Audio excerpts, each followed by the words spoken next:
Bonsoir à tous, merci de nous rejoindre sur La Première. Voici les titres de l'actualité de ce vendredi 28 novembre. L'émotion encore très vive des employés des sociétés de terrassement qui ont participé aux recherches mercredi et jeudi. Les pompiers sont aussi très affectés. Difficile de se remettre d'un tel drame. À Af-Haïti, la zone sinistrée est toujours dangereuse et fermée aux riverains. 2 géologues de Nouvelle-Calédonie et 2 officiers de la sécurité civile de l'Hexagone sont arrivés en renfort. Le Téléthon, c'est dans une semaine et déjà les premiers défis sont lancés, à commencer par les 6 heures de Papeete. Plusieurs dizaines de nageurs se sont élancés dans le bassin de Tipperary. Nous en parlerons avec le président de la Fédération de natation, Clay Ellis. Autre événement culturel cette fois, du 15 au 19 décembre, la 17e édition du Matava'a. Le festival des marquis se tiendra à Oahuka. Comment l'île se prépare-t-elle à voir sa population quasiment tripler? Nous en parlerons avec Ranka Aunoa, premier adjoint au maire de Oahuka et président du comité organisateur, le Komoté. Enfin, beaucoup d'embouteillages cet après-midi vers Papeete, en cause notamment le Black Friday. À quelques semaines de Noël, ce nouveau rendez-vous commercial est désormais bien inscrit dans le calendrier du consommateur. Ils ont travaillé jour et nuit pour extraire les 8 victimes des décombres. Le rôle des pompiers a été essentiel lors de ces lourdes opérations de déblaiement à Haïti. Les renforts sont venus de toutes les casernes de Tahiti. Autre acteur majeur, les chauffeurs de drague. Plusieurs entreprises privées se sont mobilisées. Après 2 jours très intenses, comment se sentent-ils aujourd'hui? Le reportage de Mélissa Chong et Hubert Liao. Le cœur serré et une gerbe de fleurs en main, Nohoari se remémore le long travail de déblaiement qu'il a mené depuis le poste de pilotage de sa drague il y a 48 heures. Une expérience très difficile et pour le travail du coup. Il faut être encore plus délicat dans nos gestes pour manipuler les machines. 6 employés de cette entreprise privée de terrassement se sont relayés sur les lieux du drame. Jérémy est encore secoué par cette intervention. C'était la première fois qu'on va chercher des victimes dans un éboulement. Et c'était une grosse frayeur et aussi quand l'éboulement est arrivé.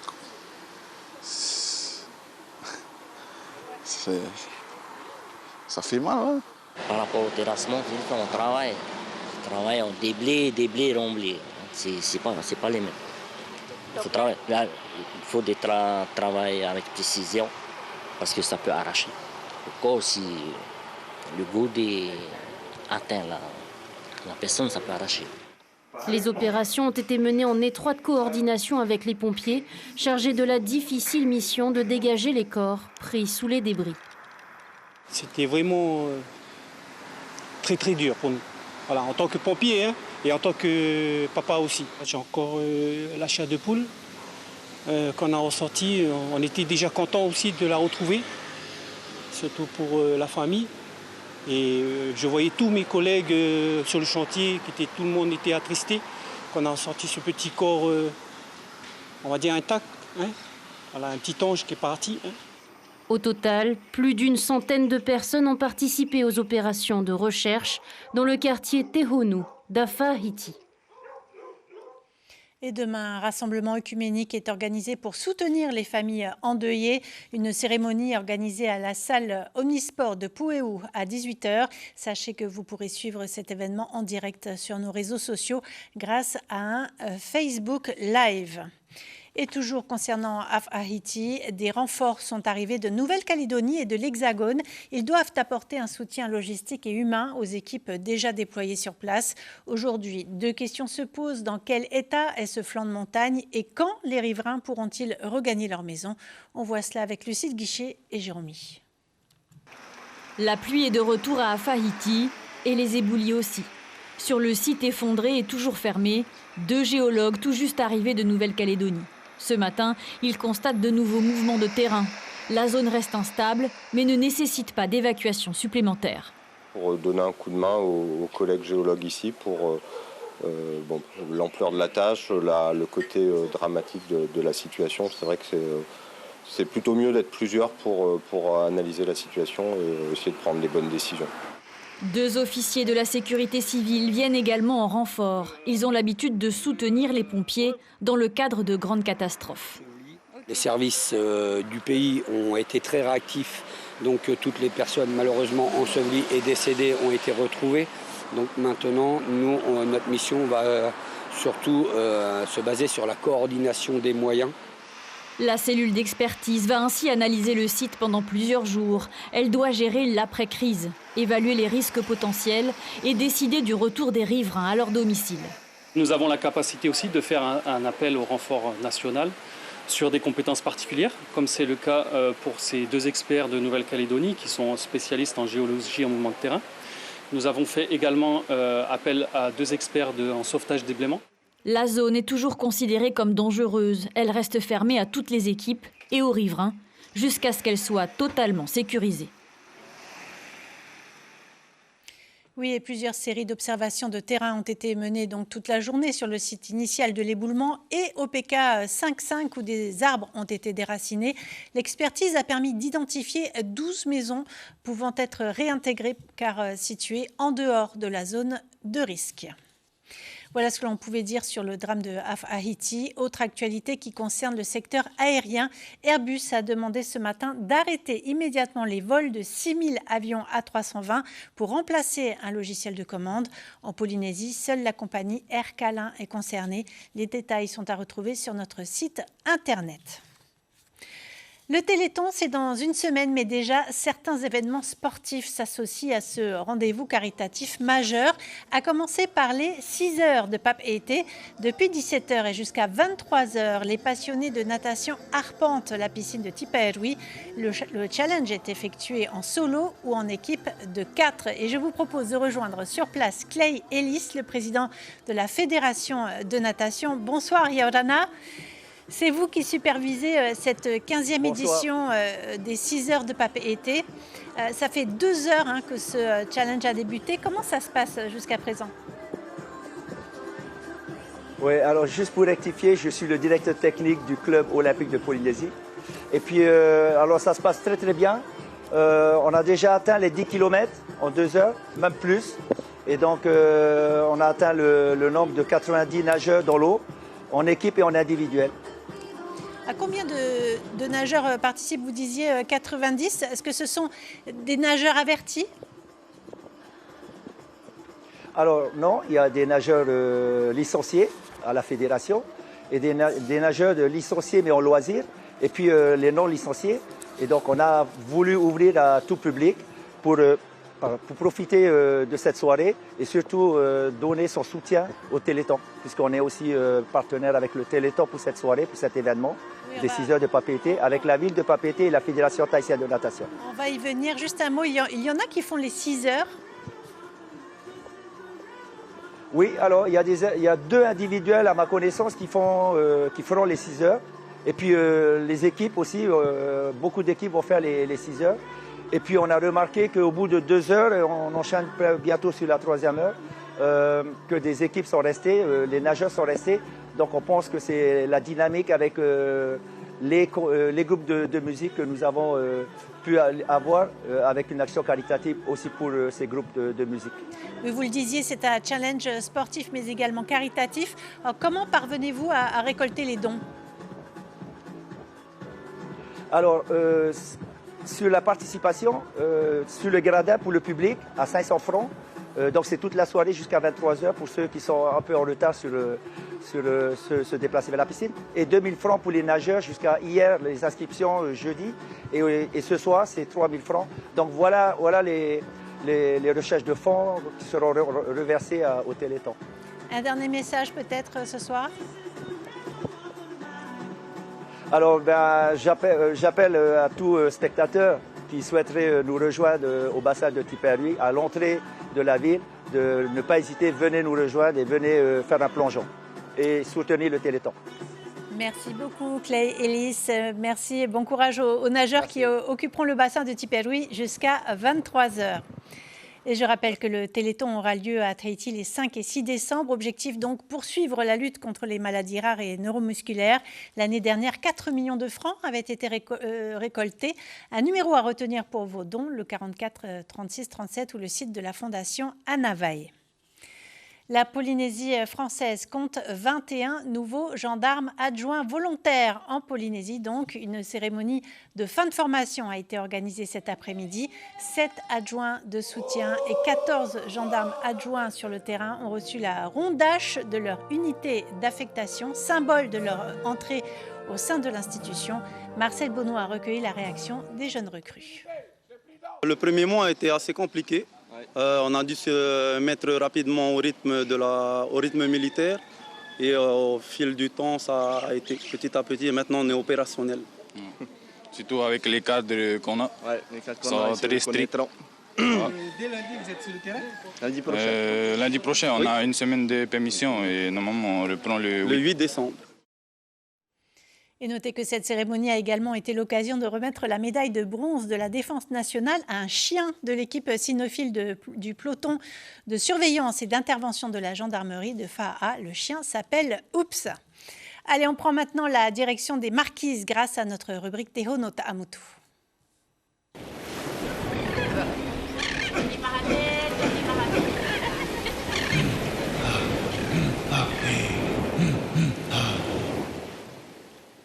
Et direction Hivaoa où nous allons retrouver Ranka Aunoa, premier adjoint au maire de Oahuka et président du Komoté, comité organisateur du Festival des îles Marquises. Bonsoir Ranka Aunoa. Du 15 au 19 décembre, vous organisez la 17e édition du Matava'a. Vous attendez les délégations de toutes les Marquises, soit environ 800 personnes. Vous attendez aussi plusieurs centaines de visiteurs. La population de votre île va quasiment tripler. Est-ce que vous serez prêts ? Ben, comme chaque édition, Kawanui tout le monde, hein, et comme chaque édition du Matava'a, nous sommes un peu victimes de notre succès, d'autant plus que cette année, nous fêtons aussi, à travers le Matava'a, l'inscription à l'UNESCO.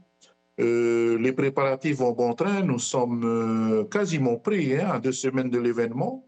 Tous les lieux d'hébergement et l'organisation pour l'alimentation des festivaliers est quasiment prêt, et même la logistique en termes de transport avec le Tahiti Nui et le pays que nous remercions. Ce qui est compliqué, ce sont ces 3 heures de bateau entre Nukuhiva et Oahuka. Vous avez pu vous organiser? Alors, comme je le disais, en ce qui concerne le transport des délégations, ça, c'est bouclé avec le Tahiti Nui.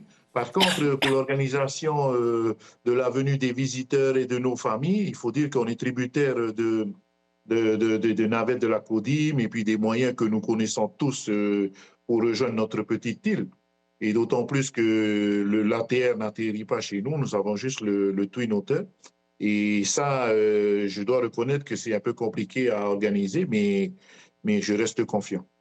Vous vous trouvez justement à Hivaoa pour en parler avec les autres maires de la communauté de communes. Quel est le budget d'un tel événement? Est-ce que la CODIM participe? Bien sûr, la CODIM participe et on peut dire que l'archipel a démontré que l'union de nos hakaiki fait que nous pouvons mettre en œuvre ce type d'événement. Hein. C'est un événement qui a un budget assez conséquent et c'est grâce à cette union-là que nous arrivons à réaliser un tel événement qui va regrouper près de 2000 personnes. Et la CODIM est d'un soutien indéfectible et c'est sur ça que je m'appuie pour mener à bien notre organisation. Il y a 2 ans, le montant, c'était 160 millions. On arrive à ces montants-là encore? Vraiment, nous, on est en train de serrer un peu les finances parce que nous savons qu'il faut gérer cela au mieux. Hein. C'est de l'argent public, donc nous essayons de faire en sorte que les finances répondent à un besoin réel. Et donc, nous avons un budget qui avoisine à peu près une 40aine de millions. Au plan culturel, votre thème cette année, c'est Ha'akaie. Alors, expliquez-nous ce que cela signifie. Alors, Ha'akaie, on pourrait traduire directement par faire l'éloge, être fier en tant que marquisien de notre culture, bien sûr, mais aussi du parcours que nous avons vécu grâce à ce patrimoine-là légué par nos anciens. on peut dire que la culture a contribué à l'évolution, à l'union, sur plusieurs thématiques qui concernent directement notre archipel, qu'ils soient culturels, environnementaux, mais aussi social et même aussi politique, puisque grâce à la culture et au Matawa, eh bien, on a pu aussi fédérer les maires sous une même vision de développement pour notre archipel.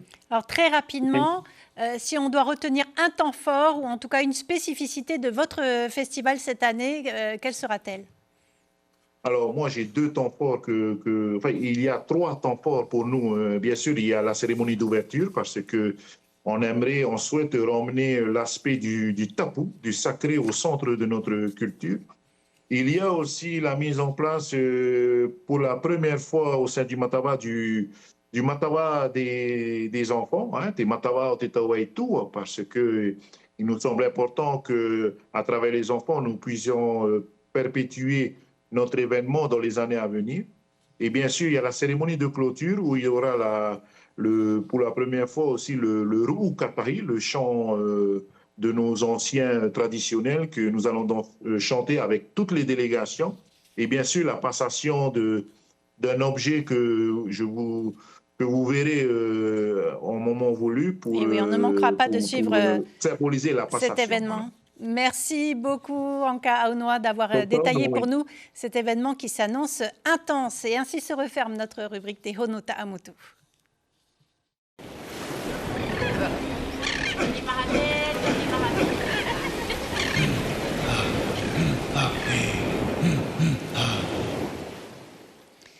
Retour à Tahiti où il est difficile de passer à côté du Black Friday tant il y a de publicité autour de cette grande braderie. L'événement est devenu si populaire que les ventes ont débuté depuis plusieurs jours, notamment les ventes en ligne.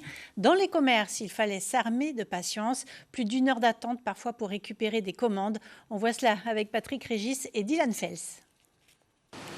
Difficile de circuler autour et dans Papeete ce matin, tant il y avait de la circulation. Et sur les trottoirs, devant certaines enseignes, il fallait aussi jouer un peu des coudes pour pouvoir se frayer un passage. On est venu juste pour regarder un peu les prix, si c'est vraiment Black Friday, tu vois. Moins 30, moins 40 ou encore moins 70%. Des prix attirants qui ont poussé Grace et Vatea à se rendre au magasin. Ils y voient surtout une aubaine pour préparer les fêtes. Pas l'une, c'est un coup de tête, quoi. Qu'est-ce qui t'a décidé à venir? Ma femme. Juste faire un tour pour comparer un peu les prix dans toutes les boutiques et trouver notre bonheur à pas cher.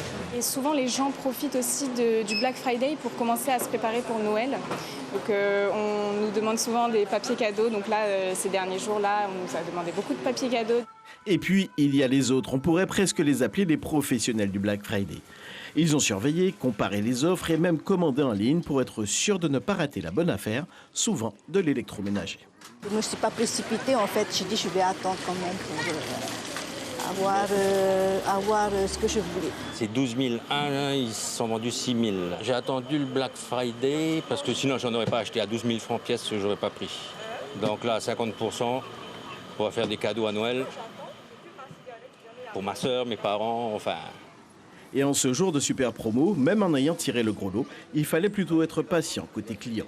1 à 2 heures d'attente pour espérer récupérer sa précieuse marchandise, c'était le prix à payer pour profiter du Black Friday.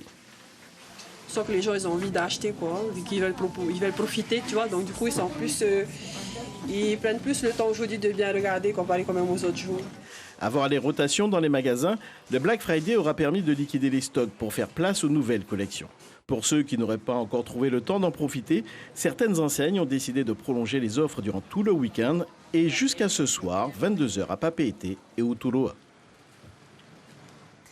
Mareva Leu a été inhumée ce matin au cimetière de Saint-Étienne à Punaouia après son rapatriement de Nouvelle-Zélande. Cette figure essentielle du monde culturel polynésien a reçu un hommage appuyé autour du Pepe Ahiro à la Maison de la Culture hier. L'information principale de cette édition, c'est cette émotion encore très vive chez ceux qui ont participé aux recherches des 8 victimes après le glissement de terrain du 26 novembre à Af-Ahiti. Une expertise a été menée par des spécialistes de Calédonie et de l'Hexagone. Elle a permis d'identifier 12 maisons pouvant être réintégrées car situées en dehors de la zone à risque. Au programme de votre soirée sur la première, la série Alex Hugo sera suivie du divertissement La boîte à secrets. Et puis en ce moment, grâce au Facebook Live de Polynésie La Première, 2 matchs de basket de la Coupe du Pacifique sont retransmis et commentés par Maruki Duri. Chez les femmes, Aurei défie Mondor. Chez les hommes, Excelsior jouera contre Dumbéa à partir de 20h. On arrive au terme de cette édition. Demain, les premières informations en radio vous seront présentées dès 6h30 par Tita Wadoum et Méréini Gamblin. On se quitte sur les images du salon Anua Market qui se tient jusqu'à dimanche au Hilton Tahiti à Fa'a. Plus d'une 60aine d'artisans y présentent leurs créations. Belle soirée sur la première.